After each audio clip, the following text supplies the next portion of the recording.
Si estás buscando estrategias para disminuir el consumo de energía de iluminación artificial, aire acondicionado o calefacción en tus proyectos, te invito a continuar con este episodio donde haremos el resumen justamente de un libro que nos va a ayudar con 101 estrategias para una arquitectura de bajo consumo energético. Este libro, digamos que es la continuación, o más bien fue el primer libro que editó este arquitecto, Hugh Haywood, pero en mi caso he decidido iniciar primero con el de 101 reglas de edificios y ciudades sostenibles, que es un poco más general, y ahora vamos a bajar a una escala un poco más de edificios. Así que no me quiero alargar en esta pequeña introducción y vamos directamente a ver estas 101 reglas que nos van a ayudar a generar una arquitectura de bajo consumo energético. Este libro tiene como objetivo ayudarnos a entender cómo es que funcionan los edificios en su entorno. Y lo que va a hacer es explicarnos una serie de reglas básicas para comprender cómo es que va a funcionar todo el tema de la ventilación, la parte de la iluminación natural, con la finalidad de que nosotros podamos reducir a la menor cantidad el consumo de energía. Y no solamente el consumo de energía que es durante la etapa del uso del propio edificio, como por ejemplo hacer uso de electrodomésticos o de las bombillas para poder iluminar un espacio, sino también ese consumo de energía por el tema de los materiales, por el tema de la ubicación. Todo esto nos va a dar una serie de estrategias básicas porque al final, aunque estemos en una lucha global por intentar disminuir el consumo de combustibles fósiles, la realidad es que esta transición es paulatina, es lenta, y antes de cuestionarnos si deberíamos utilizar energías fósiles o renovables, el primer punto en el que deberíamos actuar es en tratar de disminuir ese consumo de energía que tienen los propios edificios. Así que nosotros, como responsables de ese diseño, de esa construcción, pues tenemos un papel fundamental para tratar de reducir esta energía consumida por los propios edificios. El libro como tal está dividido, al igual que el anterior, en 5 capítulos. Los primeros 4 están centradas en darte reglas generales de los principios básicos en temas de diseño y de construcción. Y el 5.º capítulo, del cual no haré resumen, está enfocado en darte estrategias climáticas. Así que si tu interés es aprender un poco más de detalle acerca de estrategias para los diferentes tipos de clima, pues te recomiendo adquirir este libro. Pero vamos directamente a hablar acerca del primer capítulo, que es acerca de trabajar con el emplazamiento del lugar. Y aquí vamos a ver 3 temas importantes, que es acerca del asoleo y la sombra, también todo el tema del clima y los microclimas, y la protección contra el viento y la lluvia. Así que quedarte con esta idea que vamos a hablar del emplazamiento, dónde va a estar situado este proyecto. Y lo primero con lo que comienza el autor es mencionando que, vamos a hablar acerca de generar una arquitectura de bajo consumo energético, pero ¿por qué estamos hablando de tratar de reducir el consumo energético de la arquitectura? Bueno, esto va porque a nivel global, digamos que si ponemos en una gráfica cuánto está consumiendo la arquitectura o la construcción de los edificios como tal, junto con su uso, porque ellos están consumiendo energía, pues estamos hablando de aproximadamente un 50%. El otro 25% es por el tema de la industria y el otro 25% tenemos el transporte. Así que imagina que tú estás proyectando un edificio que ya de forma natural pues cuesta llegar a él y necesitas utilizar el coche para poderte desplazar. Significa que no solamente estás contabilizando el 50%, sino que también le tienes que sumar el 25% más ocasionado por todo el tema del transporte. Así que, como te puedes dar cuenta, el hecho de nosotros construir y proyectar edificios sostenibles, pues también hay que ver cómo es que se van a comportar en un nivel más global, como por ejemplo el de la ciudad. Y dentro de estos conocimientos que el autor nos comenta que son vitales para comenzar a proyectar, es claramente la etapa de diseño. Es más fácil que uno tome todas las condicionantes que existen dentro del entorno, es de, ¿vale? ¿Cuál es la orientación que tiene? ¿Por dónde sale el sol? ¿Por dónde entra? Pero aparte de este conocimiento, que muchas veces lo tomamos muy general, de que el sol sale por el este y se pone por el oeste, deberíamos de tener dentro de nuestros conocimientos generales que también el sol cuenta con una altura, ya sea durante todo el día, el sol es más bajo por la mañana, se va poniendo más vertical por la tarde y vuelve a bajar ya conforme va anocheciendo. Pues esto es un conocimiento básico que nos ayuda, por ejemplo, en el diseño de las ventanas, en el diseño de protecciones solares, y por eso es muy importante considerar la altura solar, que es este concepto de dónde está ubicado el sol respecto a nuestro horizontal. Y no solamente en el transcurso del día, también va a depender de dónde está la ubicación de ese proyecto, en qué latitud está en el hemisferio sur, está en el hemisferio norte, está más cercano al Ecuador, también está en zona montañosa, está en zona costera, pues todo eso va a estar cambiando la forma de cómo está proyectado el sol, cuál es esta altura. Y no solo eso, también va a ser el sol mucho más bajo, por ejemplo, en el hemisferio norte va a ser más bajo en diciembre y va a alcanzar su plenitud más o menos por julio. Entonces son cuestiones que tú debes de tener en consideración de dónde va a estar ubicado el proyecto, porque todo esto, este calor que vamos a encontrar aquí, se transforma, por una parte, en calor que podemos aprovechar para calentar nuestros proyectos, o en calor que debemos evitar para que esto se caliente.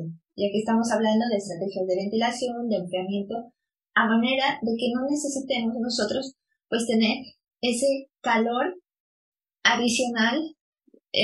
Por ejemplo, imagínate un edificio en verano. En verano lo que uno debe de intentar pues es tratar de que no se caliente el espacio. Hablo de un verano de hemisferio norte, de que hace calor. Vamos a hablarlo así porque en el hemisferio sur funciona totalmente diferente, pero hablemos un verano del hemisferio norte donde hace calor, pues tú lo que no quieres es que te ingrese más calor.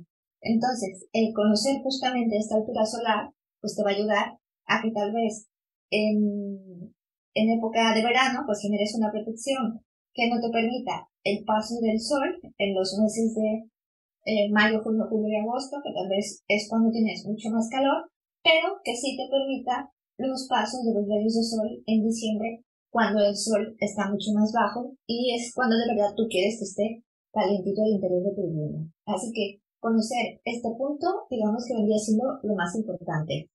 Y aquí el autor habla sobre una regla general para protegerse de todo el tema del sobrecalentamiento, que dice que a una ventana, habla de latitudes medias, pues es conveniente colocarle un dintel que tenga una separación más o menos entre 70 y 90 centímetros, y que esto va a ayudar a proteger del sol. Y después hace también otra recomendación de 1.20 metros o 120 centímetros para zonas que estén muy cercanas al Ecuador. Esa es la recomendación general que da el autor de este libro. Y además de que esto se debe combinar con protecciones verticales y también horizontales. Otro de los puntos que me deja el autor es que debemos de tomar en cuenta dónde está ubicado el proyecto, no solamente en la parte de altitudes, sino también no es lo mismo situar una vivienda en un sitio que está totalmente plano a uno que está, por ejemplo, en la ladera de una montaña, porque esto también va a afectar, que imagínate que estás poniendo una vivienda que está en una ladera donde por la mañana no te da el sol, sino al contrario te está generando una especie de sombra, pues esa casa va a necesitar más requerimiento de calefacción para poder alcanzar un buen confort térmico. Así que el determinar dónde deberían de estar expuestas estas viviendas, pues te va a ayudar a definir que tal vez necesitas elevarlo un poco más, tal vez necesites un sistema de cortavientos para evitar que tal vez vientos que vengan de determinada dirección pues estén perjudicando el confort térmico de la misma. Y en otro de los puntos que también habla este autor es el manejo del agua, de este aire nocturno que te puede tener las brisas, como una estrategia para poder hacer que circule en el interior de las viviendas y también puedan ayudarnos a refrescar, especialmente cuando son estaciones húmedas y cálidas, y que se pueda aprovechar toda la parte de la brisa diurna marina si es que estos edificios están cerca del mar. Así que también es otra estrategia que nos va a dar. Y no podemos evitar que también los árboles nos pueden ayudar tanto para evitar toda la parte de la radiación solar como una protección natural, pero también nos puede ayudar para proteger, por ejemplo, del sol de la mañana o también del sol de la tarde, dependiendo de cómo estemos situados. Si están del lado oeste, pues nos va a proteger del sol de la mañana. Si están del lado oeste, pues nos van a proteger del sol de la tarde. Así que el uso de árboles puede ser una buena estrategia para tratar de disminuir el consumo de aire acondicionado en climas cálidos.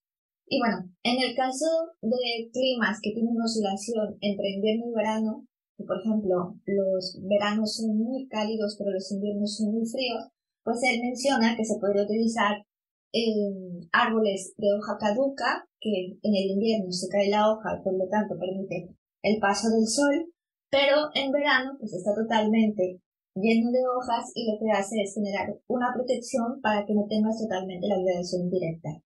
Y un dato que nos da el autor es que justamente hacer este juego en verano puede ayudarnos una hoja caduca a proteger hasta el 85% de la radiación solar en verano, y puede permitir que en invierno, a pesar de que no tenga hojas, pues permitir la entrada del 70% de la radiación solar, que nos puede servir como una estrategia de calefacción natural. Y los árboles no solamente nos pueden ayudar a reducir todo el consumo de energía solar, sino también nos puede ayudar en tema de reducir el impacto de la lluvia, por ejemplo en zonas que llueve a una fuerza brutal que podría estar dañando la pared y todo esto, pues también los árboles te sirven una estrategia de protección. Y también por el tema del viento. Si tú pones una capa de árboles por una zona donde te entran vientos tal vez muy frío, pues lo que hace es mitigar la entrada de esos vientos justamente a esa vivienda. Y puedes tener ya sea árboles, puedes tener setos, puedes tener vallas, puedes tener muros de jardines, pues todos estos elementos son buenas estrategias para protegerte pues de toda la parte del entorno. Y hemos concluido con esto, pues todo lo que vendría siendo el capítulo 1, que hemos estado hablando acerca del entorno, y ahora vamos a entrar directamente al capítulo 2, que habla acerca de manipular la orientación y la forma. Y como te puedes imaginar, este capítulo en específico habla tanto de la relación entre el sol y el viento y también el impacto de la forma del edificio. Así que vamos a centrarnos en otra etapa más de, bueno, ya hemos visto cómo protegemos el entorno, ahora vemos cómo podemos hacer esa construcción, ese diseño, para que sea lo más optimizado posible y de esa manera reduzcamos el consumo de energía. Y lo primero que hace es una reflexión de que busquemos inspirarnos en esa arquitectura vernácula, esa arquitectura de nuestros antepasados, que ya está dentro de la memoria colectiva, de qué es lo que funcionaba para ellos, tanto en materiales locales, también en sus propias técnicas constructivas, que decían, bueno, en esta zona pues vamos a hacer tal vez la cubierta a dos aguas, porque tenemos gran cantidad de lluvia en determinada época del año y es lo que mejor funciona. Pues justamente el hecho de que nosotros nos inspiremos en la arquitectura tradicional y en la arquitectura vernácula, en la cual los lugareños ya han hecho experimentos de qué era lo mejor para ellos, puede darnos pistas sobre cómo debería de ser el funcionamiento del edificio adaptado tanto al clima como a la región. Y al clima es del si es lluvioso o si es caluroso, pero también a la región para saber qué tipo de materiales también funcionaría mejor para ellos. Y aquí, bueno, hago un paréntesis porque justamente la arquitectura vernácula está recuperando toda esta memoria histórica y le está brindando tecnología actual para poder maximizar todo el tema del confort utilizando toda la parte de la iluminación natural, ventilación natural, y bueno, todo esto lo explico en mi curso de arquitectura bioclimática, que aquí abajo estaré dejando el enlace a un descuento para que lo puedas ver si es que acaso de tu interés. Pero terminando esta pausa, continuamos con el resumen del libro. El autor también nos menciona que es muy importante saber en qué parte de la línea de Ecuador está situando un proyecto. Porque, por ejemplo, todos los proyectos que estén situados cerca de la línea del Ecuador, pues nuestra principal preocupación será protegernos del sobrecalentamiento. Y también otro punto es que se deberían de minimizar todas las ventanas que están situadas en el este y el oeste, que son las que durante toda la mañana te va a dar el sol por el este y después durante toda la tarde te va a estar dando el sol por el oeste. Así que, por ejemplo, si tú quisieras aprovechar todas las brisas de la mañana que te vienen por el este, pues posiblemente lo que quieras hacer es proteger las ventanas, tener aberturas para poder aprovechar esa ventilación, pero siempre protegidas del sol para evitar que se te estén sobrecalentando los espacios. Y fuera de estas zonas, que es de máximo calor, donde ya tenemos climas más templados o climas más fríos, pues siempre lo que debemos hacer es intentar orientar la fachada principal al sol. Y cuando digo orientar la fachada al sol, significa que si estás en el hemisferio norte, deberías orientarlas hacia el sur, y si estás en el hemisferio sur, pues deberías orientarlas al norte. Por eso es que ahora vamos a hablar de una fachada orientada al sur, ya que esta va a tener la mayor cantidad de radiación solar, que esto lo podemos aprovechar en invierno para poder calentar el interior de la vivienda, pero debemos de tener mucho cuidado porque también aquí es donde más sol te va a dar en verano, así que debes de darle una muy buena protección contra el sol para que de esa manera pues no tengas un sobrecalentamiento en el interior de la vivienda. Así que por eso, cuando en la parte del emplazamiento era muy importante pues tener en consideración dónde estaba la altura solar de cada proyecto, porque esto puede ser una buena estrategia para que tú en diciembre permitas el paso del sol o también en épocas de primavera, pero evitar el paso del sol en la época de más calor porque el sol suele estar más alto. Así que por eso es que tenemos estrategias de aprovechamiento solar en invierno. Vamos a llamar ahora la época más fría porque no todos los inviernos en todo el mundo son fríos, sino en la época más fría pues tendremos estrategias que nos ayuden a captar ese sol, utilizarlo dentro de la vivienda para calentar el espacio. En cambio, cuando es la zona o la época mucho más caliente, lo que se va a buscar es tener estrategias para proteger las fachadas que les dé la mayor cantidad del sol, ya sea por medio de árboles, por medio de persianas, también por medio de mallas de sombra. Bueno, hay una gran cantidad de estrategias dentro de la arquitectura bioclimática que justamente te sirve tanto para ayudarte a proteger del sobrecalentamiento en verano como del enfriamiento en el invierno. Y hablamos de estrategias de captación solar. Y también hablando en temas de orientaciones, la fachada orientada al sol, pues digamos que en sitios que están alejados del Ecuador, pues tu mayor problema son las ganancias solares que puedas tener durante la mañana o por la tarde, pero en las otras ubicaciones, pues por ejemplo, la fachada oeste, que cuando el sol está muy bajo, pero estás en una zona muy calurosa, tampoco necesitas ese calor. Así que debes de idear ciertas estrategias para poder proteger justamente las ventanas de que sí te permitan la ventilación, pero no te permitan el paso del sol. Así que bueno, ¿cómo es que te proteges de este sol en fachada? Pues hay diferentes estrategias que van desde el brisoleo horizontal, puedes colocar un alero, también una marquesina, puedes poner un toldo, o bueno, actualmente en el mercado hay una gran cantidad de ventanas, hay gran cantidad de sistemas de protección solar que ya pueden ser muy específicos para dar solución a tu proyecto. Así que digamos que el hecho de que una ventana, un brisoleo no funcione perfectamente, siempre podrás encontrar una estrategia como poner unos árboles o poner otro tipo de elemento para poderte ayudar de la protección solar. Otra estrategia puede ser los jardines verticales o también las lamas verticales que pueden ayudarte con toda la parte de protección solar en tu proyecto. Pero cuando hablamos de captar el sol, cuando es la época más fría del año y tú ahí sí ya quieres el sol, ya no lo quieres decir, no te quiero porque estás sobrecalentando, sino todo lo contrario, es de, por favor, ven a mí y ayúdame. Estamos hablando de un diseño solar pasivo que nos vamos a ayudar de justamente algunas propiedades que tienen tanto los materiales, que en este caso puede ser la masa térmica, que la masa térmica es la propiedad que, aquí puedo mencionar un ejemplo, ¿no? Hay una estrategia que se llama muro trombe, que es un muro de una alta densidad, que es pesado, puede ser de piedra, y lo que hace es, durante toda la mañana le está dando el sol, durante todo el día le está dando el sol a ese muro, y después, durante la noche, empieza a liberar hacia el interior, pues, todo el calor. Y todo eso es porque ese muro tiene una gran masa térmica que ha permitido que se acumulara todo el calor durante el día, y durante la noche pues empieza a ingresarlo en el interior de la vivienda de forma paulatina. Así que en la noche, cuando tú estás a punto de dormir, pues empiezas a sentir ese calorcito que fue acumulando el muro durante todo el día.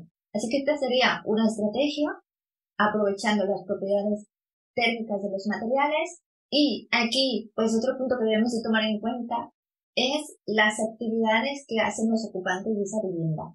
Porque tú puedes colocar un muro que esté dando calor durante la mayor parte de la noche, pero tal vez en la noche lo que hacen las personas es trabajar porque tienen el horario invertido, entonces lo que necesitan que esté caliente es su estudio porque ellos trabajan de noche, es la forma en la que ellos se comportan. Entonces, tú deberías estar procurando que ese calor pudiera en el estudio y no en la habitación. Así que preguntar siempre cuáles son las rutinas de las personas, la forma de comportarse de las personas, si eso va a estar siempre en el tiempo o si va a haber cambios dentro de sus rutinas, porque eso nos va a ayudar a hacer esta configuración de los espacios y asignar cuál es la mejor ubicación para cada uno de ellos. No colocar siempre el baño al fondo de la derecha, porque no siempre el usuario lo necesita al fondo de la derecha. Pero bueno, fuera de esto, otro punto que debemos de tomar en cuenta es la superficie de la envolvente. Y aquí la superficie de la envolvente significa que piensa a la vivienda todo lo que vendría siendo el techo, las paredes y el suelo de la cimentación como si fuera una gran caja.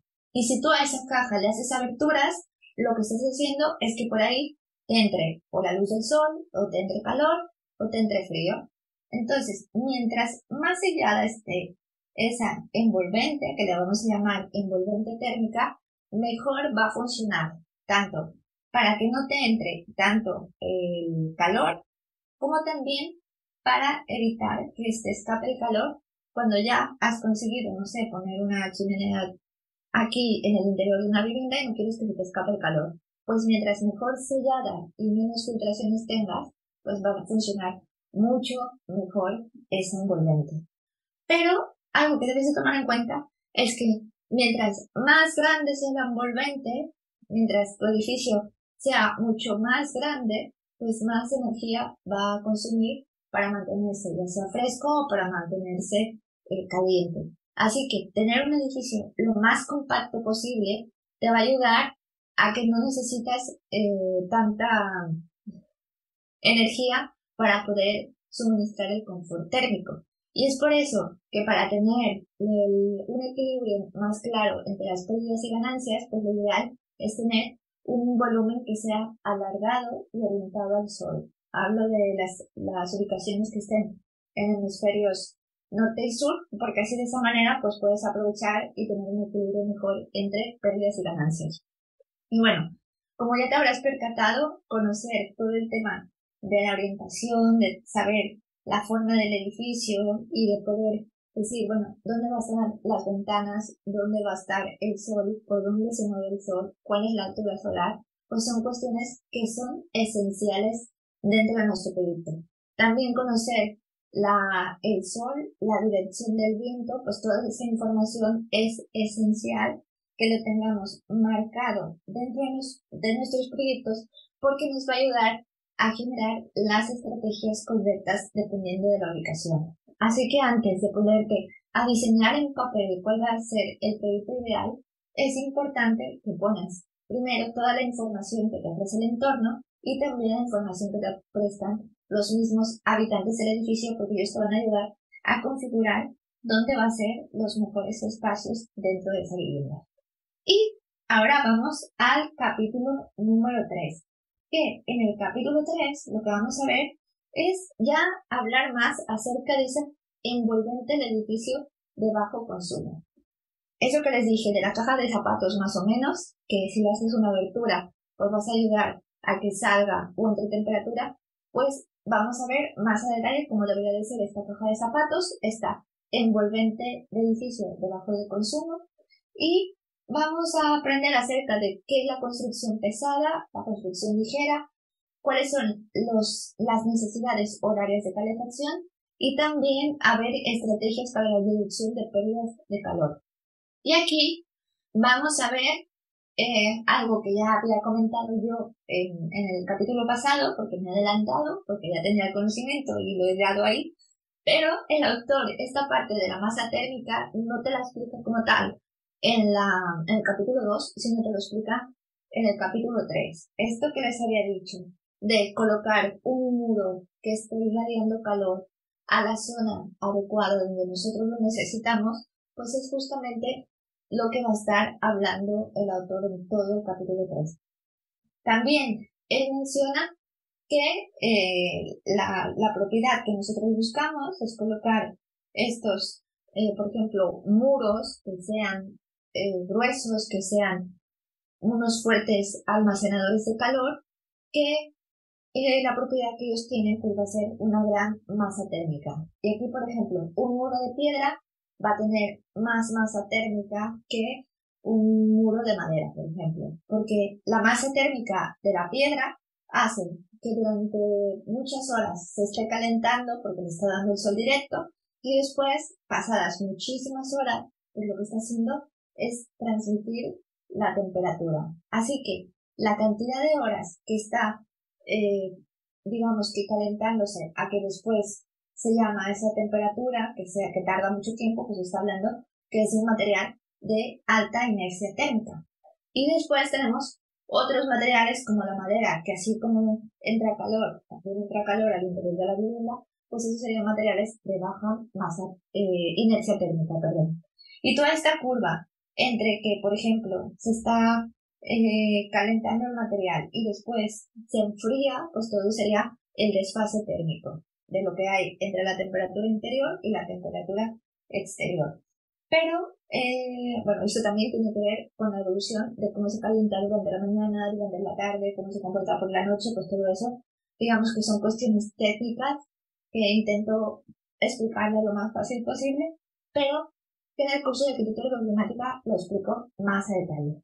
Y bueno, aquí el autor también otra de las preguntas que intenta ayudarnos a solucionar es explicar cuál es la diferencia entre masa térmica y aislamiento. Porque, aunque muchas personas creen que es lo mismo, la realidad es que cumplen funciones distintas. Por ejemplo, los materiales que tienen buena masa térmica lo que hacen es acumular calor. En cambio, los materiales aislantes no almacenan bien el calor ni lo transmiten. Esa digamos que es la diferencia. Masa térmica almacena calor y lo transmite, aislante no almacena calor ni lo transmite, porque tienen una alta resistencia térmica, tienen una base que no te permite que entre absolutamente nada o que no entre absolutamente nada.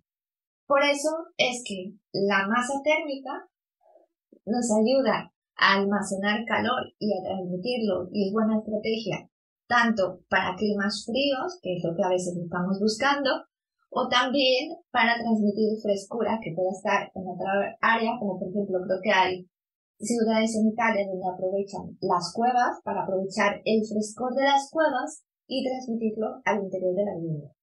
No sé si ha quedado muy claro, pero si no ha quedado muy claro, escribirlo en los comentarios para que yo pueda explicarlo mejor en otro episodio.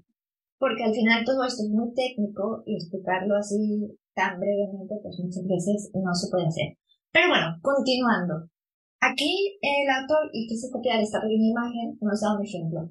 Que por ejemplo, tenemos un muro de 10 centímetros de aislamiento. Y este muro va a equivaler a 30 veces el aislamiento de ladrillo. Y por otra parte, tenemos ese muro de ladrillo de 10 centímetros también, y este equivale a 300 veces la capacidad de almacenamiento de calor del aislamiento. No sé si con este ejemplo queda más claro, pero lo menciona el autor y sentía la responsabilidad también de mencionarlo. Pero bueno, digamos que estas ideas de cuándo utilizar una construcción ligera, que sería construcciones como por ejemplo de madera, de bambú, de cualquier construcción que sea totalmente, que te permita la temperatura de, si hace frío fuera, adentro te hace frío. Una cabaña de madera, por ejemplo, si no está bien aislada, pues es lo que sucede. En cambio, una construcción pesada, pues vendría siendo una construcción de adobe, una construcción de piedra, que al final no permita fácilmente que la temperatura exterior, se está haciendo mucho calor, como por ejemplo las iglesias. Si tú en verano vas caminando, entras a una iglesia porque estás de turismo y te das cuenta que está totalmente fresca en el interior, es justamente por esta propiedad. Así que más o menos esta es la explicación general. Pero vamos directamente a estrategias que nos da, por ejemplo, en climas cálidos y áridos. Bueno, pues aquí lo que se busca es que todos los muros y las cubiertas, pues lo que tengan sea justamente esa de una masa térmica elevada. Eso es lo que se busca, que sean de masa térmica elevada para que así de esa manera pues se pueda contrarrestar las temperaturas que en la noche pueden ser mucho más frescas que durante el día. Así que tener masa térmica elevada es importante para climas cálidos y áridos. Después tenemos zonas frías y templadas. Bueno, en las zonas frías y templadas, pues lo principal sería proteger la fachada oeste, porque esta es justamente la fachada donde durante la tarde pues va a estar mucho más expuesta al sol. Así que digamos que es la que debemos de proteger.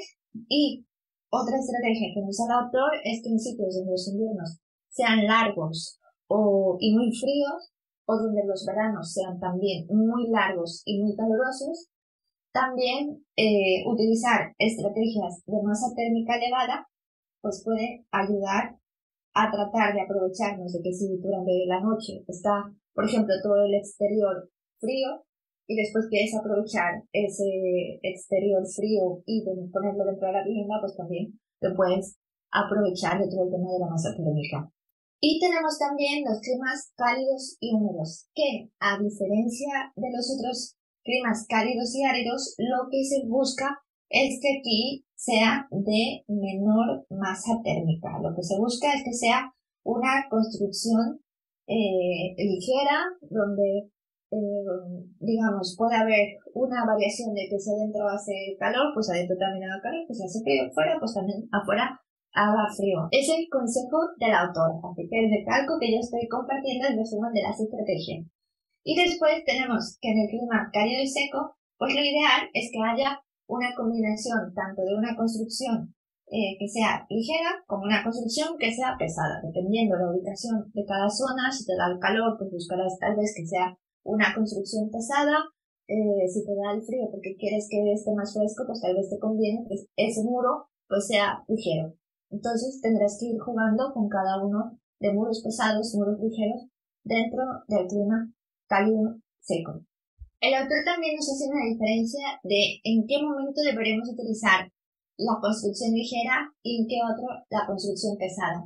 Y en el caso de la construcción ligera, pues sería para sitios donde tienen una ocupación intermitente, por ejemplo, una escuela, un mercado, un polideportivo, zonas donde no están ocupados la mayor parte del tiempo. Bueno, una escuela igual sí está ocupada la mayor parte del tiempo, pero por ejemplo un mercado que solamente abre por las mañanas o un polideportivo, pues también puede ser un sitio de construcción ligera. En cambio, la construcción pesada pues aconseja en sitios donde el uso es continuado. Aquí lo que son todo el tema de las viviendas, todo lo que son las oficinas, también edificios universitarios, hospitales, pues todo eso que se necesita tener pocas oscilaciones entre temperatura y retención de calor, es decir, que necesitas una temperatura que sea más o menos homogénea, pues lo ideal es que sea de construcción pesada.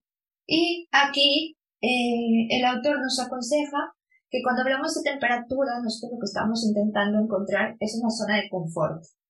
Y la zona de confort vendría siendo esa franja de temperatura en la que nosotros nos sentimos confortables. Es de, no tengo frío ni calor. Entonces, esa es la zona de confort. Cada persona tiene una zona de confort muy diferente. Por ejemplo, yo casi toda mi vida he vivido en climas calurosos. Por eso, cuando yo estoy en un clima donde hay 30 grados, para mí es mi zona de confort. Yo me siento muy bien.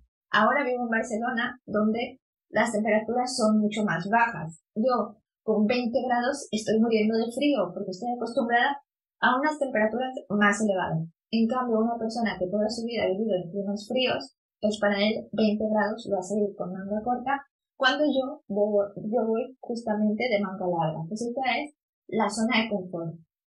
Pero a nivel global, digamos que el autor nos va a dar rangos de confort tanto para invierno, que lo ideal es que estuviera entre 18 y 25 grados centígrados, y después tenemos una zona de confort en verano, que en verano vendría siendo entre los 20 y 27 grados centígrados. Y, como ya te había mencionado, pues no solamente depende de las condicionantes en que tú hayas vivido y que por eso estés más adecuado a un clima con otro, sino también deberíamos intentar, que, bueno, si la persona tiene calor a 25 grados, en vez de encender el aire acondicionado, pues tal vez lo que tengan que hacer es quitarse el abrigo que tiene dentro de casa y quedar con una camiseta de manga corta o una camiseta sin mangas, a manera de que pueda alcanzar su temperatura de confort con la vestimenta y no tener que encender el aire acondicionado.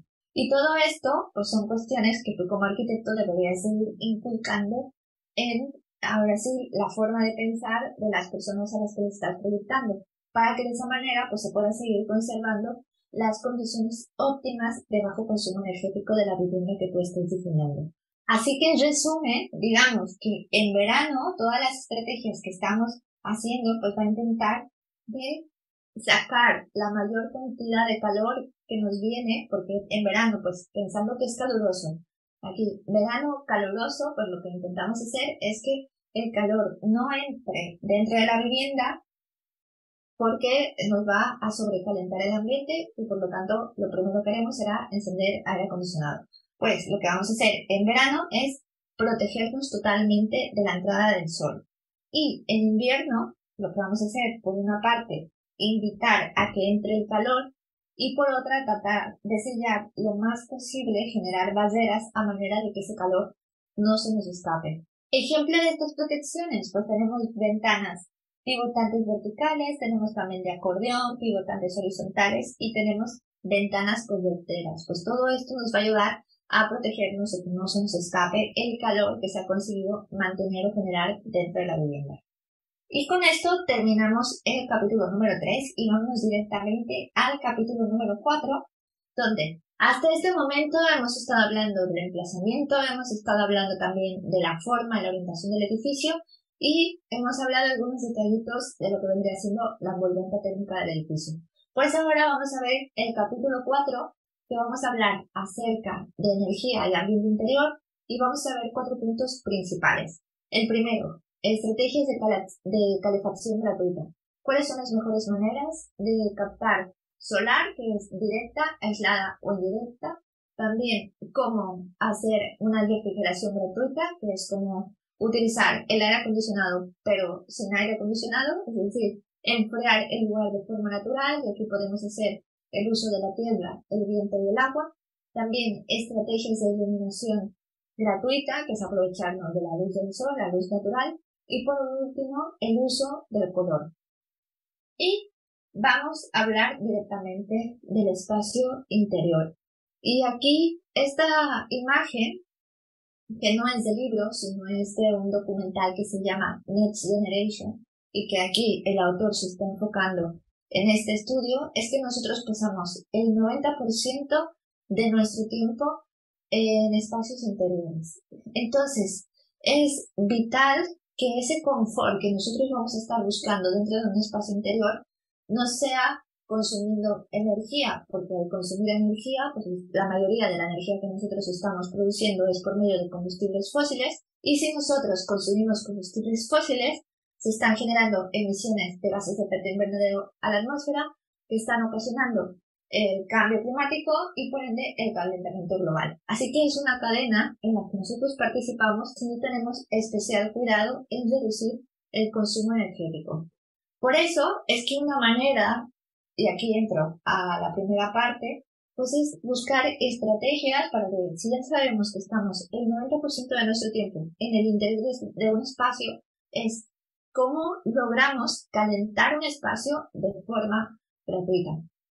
Y aquí, pues la fuente principal de calefacción es justamente el sol. ¿Y cómo permites que el sol entre dentro de una vivienda? Pues es justamente con las ventanas. Y es las ventanas la primera estrategia pasiva. Y se llama pasiva porque no necesitas activamente de energía, sino es una ventana, está ahí pasivamente, te está permitiendo que entre el paso del sol. Aquí hago un paréntesis. Hay ventanas que te impiden el paso del sol, pero eso es una estrategia de protección solar. En este caso lo que queremos es todo lo contrario, es que entre la luz del sol para que de esta manera pues nosotros podamos aprovechar pues todas las ventajas que nos dan estas ventanas. Y el autor nos da una proporción de aberturas con respecto a la pared que se deberían de utilizar en diferentes tipos de clima, como por ejemplo en clima frío pues debería de haber una proporción de, por ejemplo, si en una superficie que tienes en un punto, pues el 4% deberían de ser ventanas. Después, en climas templados, lo que deberías utilizar es más o menos el 2%, y en climas suaves, no menciona cálidos, sino menciona suaves, pues sería una proporción del 1%. Y otro punto que nos dice es que claramente no solamente las ventanas van a tener un papel fundamental en todo el tema de la captación solar hacia el interior, porque cuando el sol entra dentro de la vivienda calienta, así que por eso es que lo estamos utilizando como una estrategia de captación solar, y en el caso que entre de forma directa por la ventana, caliente el piso y después caliente el entorno, pues esto estamos hablando de calefacción directa, de ganancia de calor interna directa. Y después, si tú aquí tuvieras, en vez de la ventana, un muro que también le está dando directamente el sol, y este muro se está calentando y durante la noche empieza a dar calor al interior, pues esto ya no es una captación directa, sino de cierta manera también, pues estás haciendo una captación indirecta. Y ese muro, pues si es de madera, no va a tardar tanto en darte calor hacia el interior, sino lo que buscas es que sea de una alta masa térmica, como por ejemplo la piedra, para que pues tarde más tiempo en transmitir ese calor que puede ser del exterior hacia el interior.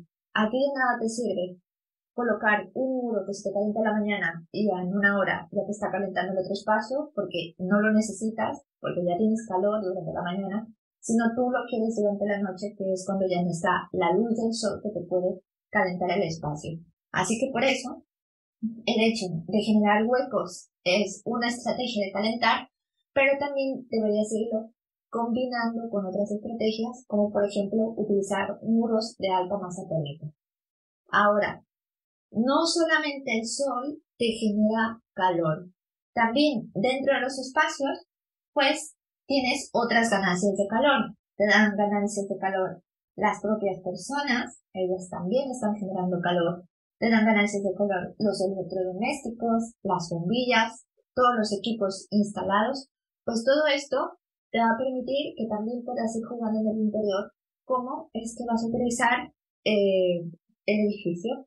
Pues tal vez utilizar una cocina para calentar otros espacios, tal vez en una cocina que se está generando mucho calor durante el día, pues que coloques un muro que esté también captando calor y que después esté transfiriendo el calor hacia otro sitio. O sea, esta también es una estrategia.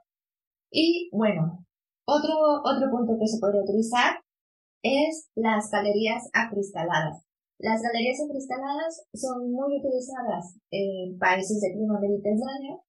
Por ejemplo, hay sitios que tienes una gran fachada llena de cristal, que eso lo que permite es captar toda la parte del sol para calentar el espacio y después ese calor pues va entrando directamente a las habitaciones. Así que esto vendría siendo una recomendación que también da el autor de utilizar superficies acristaladas, y otro más del que yo les había hablado, que es el muro trombe. Y aquí vamos a hablar puntualmente también en el tema de que aquí puede ser un muro de piedra que ya está permitiendo que le esté dando directamente el sol, pero también vamos a utilizar el uso del color, porque, si se acuerdan, al inicio del capítulo dijimos no vamos a hablar del color. Pues los muros trombe lo que tienen es que, imagínate, una pared de piedra, que es totalmente una pared de piedra, y esa lo que vas a hacer es, del lado donde le da el sol, pues le vas a colocar otra, como una ventana, un muro de cristal, que va a hacer que le entre el sol más directo, a ese efecto de acristalamiento que lo había comentado anteriormente, que es colocar acristalamiento, es colocar esta galería de cristal a manera de que toda la fachada le dé directamente el sol y se pueda almacenar más el calor. Vendría siendo como el efecto lupa. Si tú a la lupa le pones directamente el rayo del sol, en las películas sale que genera fuego. Pues justamente el hecho de acristalar una zona es más o menos el efecto lupa, pero sin quemar tu casa, sino es más controlado. Y aquí lo interesante es que si tú combinas este acristalamiento, después combinas este muro de alta masa térmica y adicional pintas la parte del muro que da hacia el sol de color negro, escuchar bien, de color negro, lo que estoy diciendo es optimizar todo el tema de la captación solar. Porque, hablando de colores, que lo vamos a hacer más adelante, pues el color negro lo que hace es captar la luz del sol y conservarla. Se la queda toda. Pero vamos a continuar con todo el tema de estrategias. También el autor menciona que no solamente puede ser el muro típico de trombe, sino que también hay otros sistemas, como por ejemplo colocar muros de agua, que en vez de piedra sea agua, también es otra manera de que todo el calor que el agua esté almacenando durante el día, pues al final también vaya al interior de la vivienda. Y esta misma estrategia del agua, pues puede ser que lo utilices también en la cubierta, pero en el caso de la cubierta lo que debes de tener cuidado, que durante la noche pues debes de tener una protección a esa estanque de agua que puedas tener en la cubierta, que sí, durante el día te puede estar captando calor para después en la noche liberarlo al interior, pero piensa que si a ese estanque de agua que tienes en el techo no le generas una cubierta, en vez de funcionar de que la temperatura va para el interior, lo que va a hacer es volar a la atmósfera y por lo tanto no tendrás calor en el interior de la vivienda. Así que son cuestiones que tú debes de tomar en cuenta. Otro tema que también habla acerca de calefacción. Bueno, pues últimamente con todo el tema de la aerotermia, con todo el tema de las bombas geotérmicas, que son otra forma de que tú puedas tener calor de la tierra, después tener una bomba y llevar todo este calor al interior de la vivienda. Así que es otra estrategia que nos habla el autor. Y después vamos directamente con todo el tema de, bueno, ya vimos cómo captar calor. Pues ahora vamos a ver cómo deshacernos de él. Y aquí entra la principal estrategia, ventilación cruzada. La ventilación cruzada, como lo dice, es que tienes una abertura, por ejemplo, en la fachada norte, otra abertura en la fachada sur, y entra el viento libremente entre una fachada y otra. Por eso se llama ventilación cruzada, porque deben de estar una en contraposición de otra. Así, de esa manera, es la ventilación más óptima a la que se debería de aspirar. Pero, ¿qué sucede cuando tienes una vivienda, que suele suceder mucho, y no tienes ventanas en ambos lados, porque justamente está el muro de tu vecino, y no tienes manera de que la ventilación pues vaya de forma cruzada? Pues es aquí donde se debe tomar en cuenta otras estrategias de ventilación, que en el libro lo que nos menciona es que se debería tomar en cuenta que por muchas aberturas que hagamos, la ventilación no va a llegar a todos los espacios. Por eso es que siempre la forma ideal para poder aprovecharnos de toda la ventilación cruzal, pues es aquella que es como rectangular alargada, porque de esa manera, pues ayuda a que la ventilación pueda llegar principalmente más bien, que pueda llegar a todos los espacios. Porque una ventilación, para que sea efectiva, máximo llega a 6 metros hacia el interior. Por eso es que es tan importante que tengamos una superficie que sea al menos 5%, hablo de ventanas, 5% del espacio a ventilar. Son cuestiones que el autor también los está manejando de forma muy genérica. También nos habla de otro, del efecto chimenea, que el efecto chimenea lo que hace es aprovechar de una condición termodinámica del viento, que, bueno, explicado fácilmente, es que el aire caliente tiende a subir. Si tú has vivido o has tenido la oportunidad de ir a una casa donde tienen el mezanine o el tapanco, como le llaman en otros sitios, donde tú subes unas escaleras y tienen el colchón para dormir en la parte superior, te das cuenta que en la parte inferior el aire es mucho más fresco, mucho más frío que cuando te vas a dormir, que es más caliente, porque es justamente este efecto de chimenea donde el calor tiende a subir y si no tiene un sitio para poder que ese aire caliente salga, pues se va a estar conservando en la parte superior. Y aprovechando este conocimiento, pues lo que tenemos es una estrategia que se llama efecto chimenea, en el que se va a generar una serie de aberturas en la parte superior para que de esa manera pues el aire fresco vaya subiendo, vaya ventilando y salga el aire caliente por diferencia de temperaturas. Y esta estrategia pues también puede tener el mismo principio, por ejemplo, en zonas que son cálidas húmedas, que lo que quieres es elevar la vivienda del suelo para que no tengas todos los problemas de la humedad, y lo que vas a hacer es aprovechar mediante ductos, mediante ventilación, pues toda esta temperatura que puede ir subiendo dentro de la vivienda para refrescarla por medio de la evaporación. Así que de esta manera también puedes tener una serie de ventilación gratuita. Y bueno, los conductos de refrigeración, como por ejemplo los pozos provenzales, que también se aprovechan de toda la temperatura de la tierra para poder brindar temperatura, es otra estrategia más para el tema de la refrigeración gratuita, es decir, para el enfriamiento que no necesitas de aire acondicionado. Y hasta este momento ya hemos hablado de ciertas estrategias para captar calor, también de otras estrategias para evitar el sobrecalentamiento y cómo refrescar un espacio por medio de la ventilación natural. Explico, todo esto está dentro del curso de bioclimática. Si están interesados, enlace en la descripción de este episodio. Pero otro de los puntos que menciona el autor es la importancia de las vistas y la importancia de la luz natural, y que la luz natural pues va a estar determinada por el tamaño de las ventanas. Digamos que una ventana debería de estar dentro de una superficie, la ventana debería de ocupar el 20% de esa superficie aproximadamente. Y cuando hablamos de cuánto hacia el fondo podría ventilar de forma natural, estamos hablando más o menos de 7 metros. Y si la superficie es mucho más grande, pues se podría incrementar este valor hasta un 35% de la superficie. También esto nos va a ayudar a que no solamente se ventile de buena manera, sino también a incrementar todo el tema de que la iluminación sea eficiente cuando el espacio pues, es de grandes dimensiones.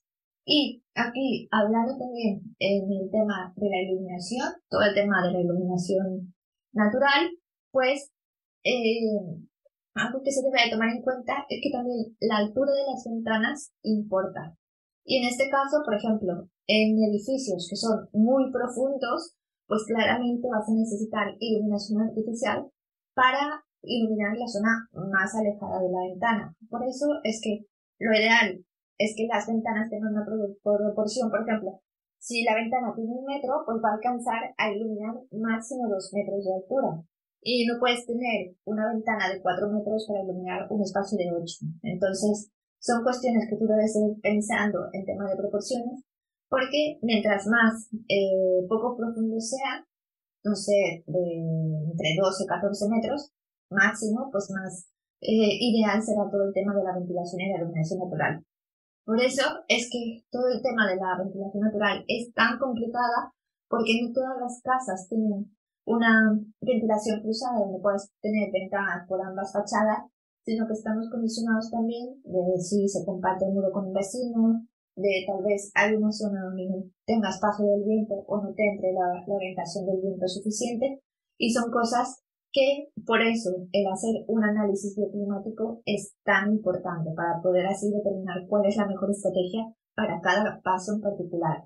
Este libro te da muchas estrategias generales en el último capítulo, pero yo te diría, tómalas en cuenta porque muchas de ellas, el hecho de, bueno, poner una cubierta de desagües en un sitio que llueve es funcional, pero no todas las reglas que se te están dando pues pueden ser adecuadas en cada caso, porque si no también se dependen los microclimas. Que cada sitio es particular y tendrá sus propias condicionantes. Pero bueno, volviendo al tema del diseño del libro. Otro punto que nos dice es acerca del color de las paredes. Y esto es ya lo que les había explicado en el muro trombe. El color de la pared también juega un papel muy importante en el tema, en este caso, de la iluminación. Ya habíamos hablado que el color negro nos ayudaba a absorber calor, pues lo que hace el color blanco es justamente reflejarlo. Así que tú, si tienes por ejemplo, un interior que tienes muy poca luz porque tienes muy pocas ventanas, pues no pintes tu habitación de negro o de azul o de cualquier otro color, sino lo ideal es que lo pintes de blanco, porque de esa manera puedes tener mucho más luz en el interior de esa vivienda. Si tú lo pintas de otro color que no sea blanco, pues lo que vas a hacer es que el espacio se vea mucho más triste y menos iluminado. Así que tema de color importa también para la forma de cómo se distribuye la luz, que a nivel técnico es el factor de reflexión que tienen los colores o los materiales, porque no solamente el pintar de una una fachada interior, perdón, un muro interior puedes tener un porcentaje, un factor de reflexión mayor, sino también hay unos materiales que ya juegan con estos valores para poder generar luz difusa en el interior del espacio. Por eso es tan importante conocer toda esta terminología, porque cuando ves el dato técnico, la ficha técnica de un material, pues también conocer estos valores te va a ayudar a tomar mejores decisiones que puedan ir en pro de un confort visual dentro de la vivienda. Y tema de color blanco. El color del blanco, pues ya había mencionado que por una parte, si tú pintas una pared de color blanco, la luz se va a reflejar en el espacio, y esto mismo sucede en un ambiente exterior. Si tú lo que quieres es, por ejemplo, vives en un clima cálido, que es lo que sucede en la mayoría de los pueblos blancos están en sitios cálidos, lo que están haciendo con el calor es evitar que el sol entre en el interior de la vivienda, porque lo que está generando es que se reflejen los rayos del sol.